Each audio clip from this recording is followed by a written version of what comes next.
Hello everyone, welcome back to my channel. My name is Nita. आज से हम 7th class की एनसीईआरटी हिस्ट्री स्टार्ट करने जा रहे हैं। इससे पहले कि हम ये चैप्टर स्टार्ट करें, मैं आपको बता दूं कि मैंने 6th क्लास की एनसीईआरटी हिस्ट्री स्टार्ट कर दी है। उसका फर्स्ट चैप्टर ऑलरेडी कंप्लीट हो चुका है। आप चाहें तो मेरे चैनल पर जाके देख सकते हैं। आज हम 7th क्लास की हिस्ट्री का फर्स्ट चैप्टर स्टार्ट करेंगे।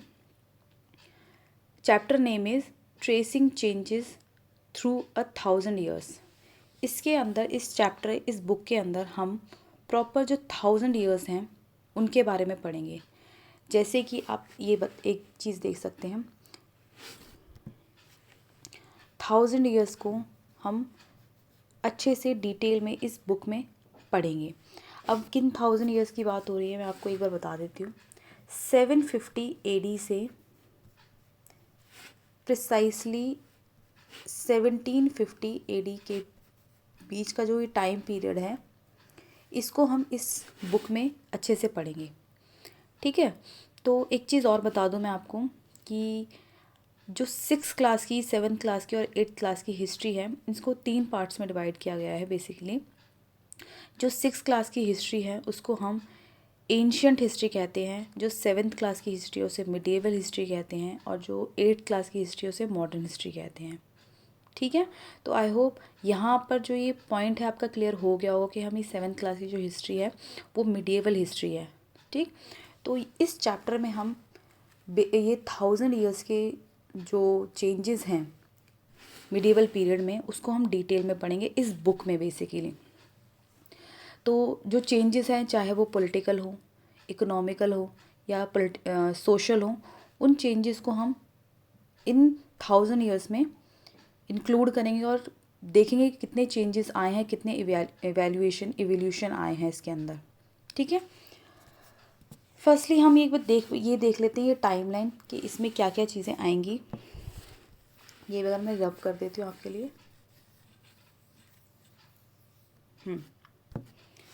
एक बार ये देख लो कि जो ये 750 एडी को एनो डोमिनी भी कहते हैं। इसकी फुल फॉर्म जो है वो एनो डोमिनी, ये हम 6 क्लास की हिस्ट्री में पढ़ चुके हैं फर्स्ट चैप्टर में। और इसको कॉमन एरा भी बोलते हैं, सीई। ये जो है 750। ठीक है। इसके बीच में अगर आप 1000 यहाँ तक 750 से 1000 ईयर तक, इसमें ये जो पीरियड था ये था अर्ली मिडिएवल पीरियड। ठीक है। तो आपको इस तरीके से भी याद रखना पड़ेगा कि कौन सा पीरियड कौन सा, उसमें किस राजा ने किसने कब तक राज किया है। ठीक है। तो आपको पता होना चाहिए, ये टाइमलाइन आपको आनी चाहिए। इसके बाद जो 1200 है, इसमें जो राजपूत किंगडम थे वो बहुत ज़्यादा फ्लरिश हुए थे। ठीक है। और एक चीज़ और है कि इस पे जो इस टाइम पे फॉरेन इन्वेडर्स बहुत आए थे और उन्होंने इस पे मतलब यहाँ आकर अटैक भी किया था। ठीक।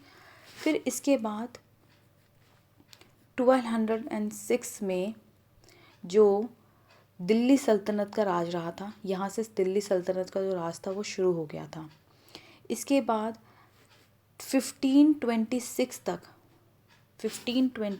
तक दिल्ली सल्तनत का राज रहा था। फिर इसके बाद 1526 पे बाबर आ गया था और बाबर ने लोधी डायनेस्टी को हराकर फिर मुग़ल पीरियड स्टार्ट हुआ था। ठीक है।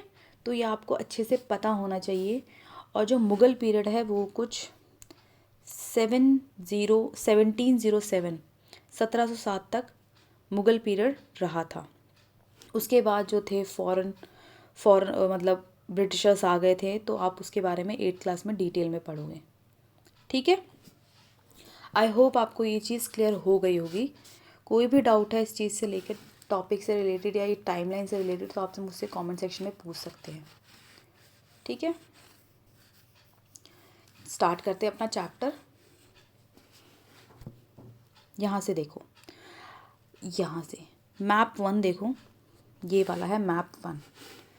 अ section of the world map draw by the geographer al Idrisi in the 12th century showing the Indian subcontinent from the land to sea। जो अरब जोग्राफ़र थे, ठीक है, जो अरब जोग्राफ़र थे उन्होंने 12th सेंचुरी में मैप बनाया था। फर्स्ट मैप जो बनाया था उन्होंने बनाया था, अल इदरीसी ने। आपको ये नाम पता होना चाहिए। उन्होंने इस मैप में इंडियन सब कॉन्टिनेंट को दिखाया और उसके साथ साथ लैंड को और सी को भी दिखाया, ठीक है। तो आपको ये पता होना चाहिए कि जो फर्स्ट मैप था वो किन्होंने दिया था। वो थे अरब जोग्राफ़र थे और उनका नाम था अल इदरीसी। यहाँ से स्टार्ट करते हैं। Take a look at map 1 and 2। Map देखो 1 ये रहा, 2 इसके नेक्स्ट चैप्टर पेज पे है। Map 1 was made in 1154 CE। CE को एनो डोमिनी भी कहते हैं और ये 12th सेंचुरी की ही बात हो रही है, ठीक है। बाय द अरब जोग्राफर अल इदरीसी। जो फर्स्ट मैप था वो जो 1154 में आया था और वो किन्होंने दिया था? अरब जोग्राफ़र थे अल इदरीसी, उन्होंने बनाया था।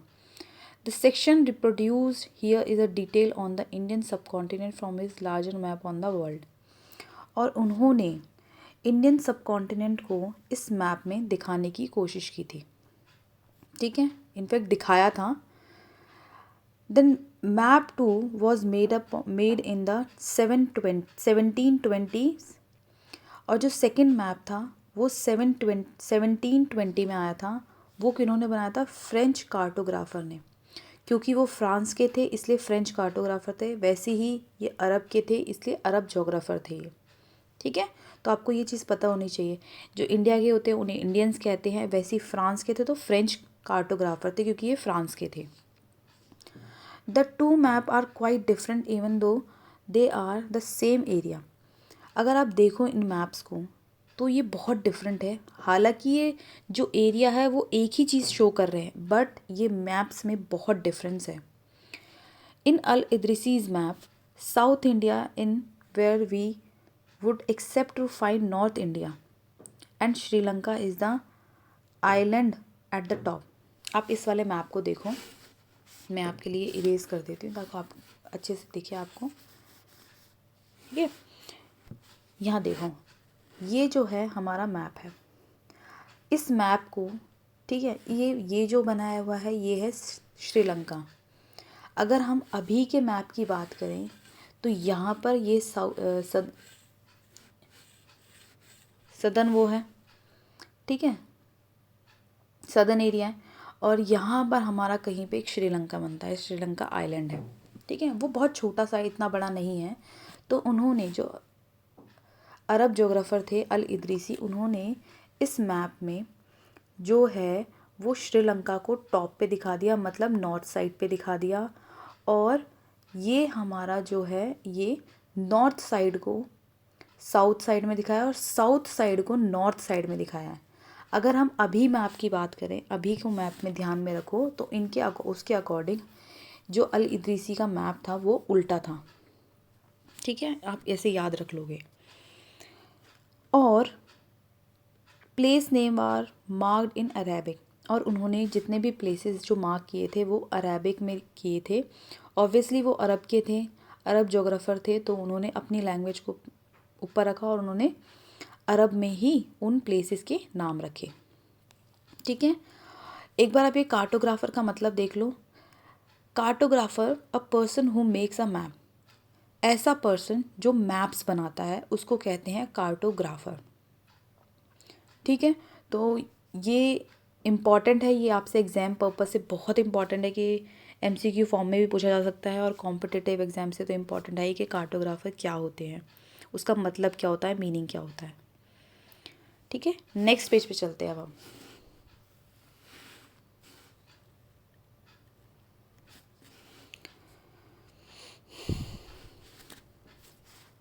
And there are some well-known names like Kannauj in the Uttar Pradesh, spelled in the map as Kannauj। अब आप देखो, हम सब जानते हैं कन्नौज, ठीक है, ये उत्तर प्रदेश में है। तो जो अल इदरीसी थे जो अरब जोग्राफ़र थे, उन्होंने कन्नौज को किस तरीके से स्पेल किया था वो आप देखो। जो के हैं उसको क्यू में स्पेल किया था उन्होंने, तो ये डिफरेंस है कन्नौज में। अब एक बार आप ये वाला ये मैप 2 का ये वाला पोर्शन देख लो, फिर हम वहाँ से स्टार्ट करेंगे। The subcontinent from the early 18th century atlas नोवेम गियन दे आयल, ये एक नाम है, ये फ्रेंच जो कार्टोग्राफर थे उनका नाम था, ठीक है। उन्होंने ही ये सेकंड मैप लाया था। और अगर आपको लगता है कि मैंने प्रोनाउंसिएशन इसकी रॉन्ग की है क्योंकि मुझे फ्रेंच नहीं आती है, तो आप देख लीजिएगा, जिसको भी आती है वो कमेंट सेक्शन में भी बता सकता है इसकी प्रॉपर प्रोनाउंसिएशन। यहाँ से स्टार्ट करते हैं। Map 2 was made early nearly 600 year after.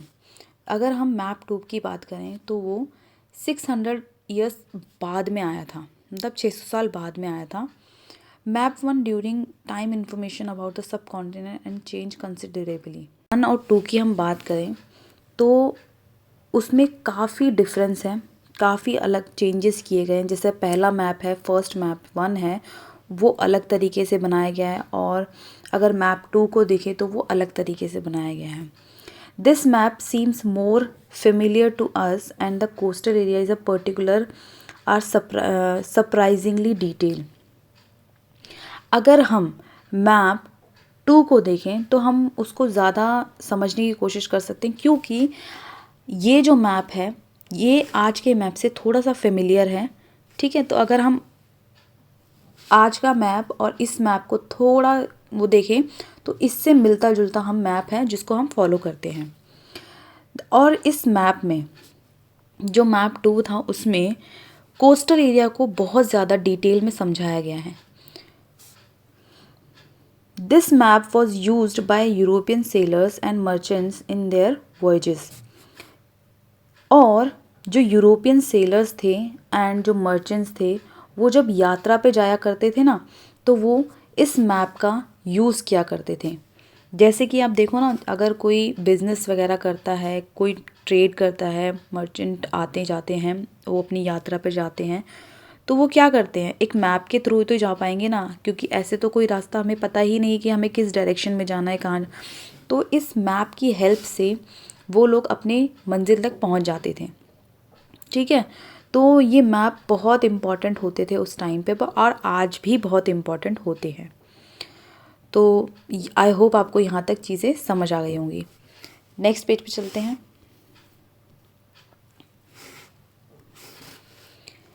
Equally important is that the fact that science of cartography differ in the two period.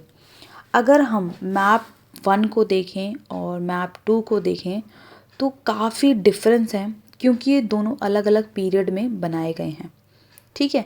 When historians read documents, maps and text from the past, they have to sensitive. जब historians इन documents को, maps को, text को पढ़ रहे हैं, in past की चीज़ों को जो देख रहे हैं, तो उनको थोड़ा सेंसिटिव होने की ज़रूरत है to the different historical background, क्योंकि ये सब जो हैं डिफरेंट हिस्टोरिकल बैकग्राउंड के हैं। The context in which information about the past was produced, और ये जितने भी डॉक्यूमेंट्स हैं, मैप्स हैं, टेक्स्ट हैं, ये हमें एक इन्फॉर्मेशन देते हैं, पास्ट के बारे में प्रोड्यूस करते हैं। तो इसलिए जो हिस्टोरियंस हैं उनको न्यूट्रल होने की ज़रूरत है, ताकि हमें एक न्यूट्रल इन्फॉर्मेशन प्रोवाइड की जा सके हिस्टोरियंस के थ्रू।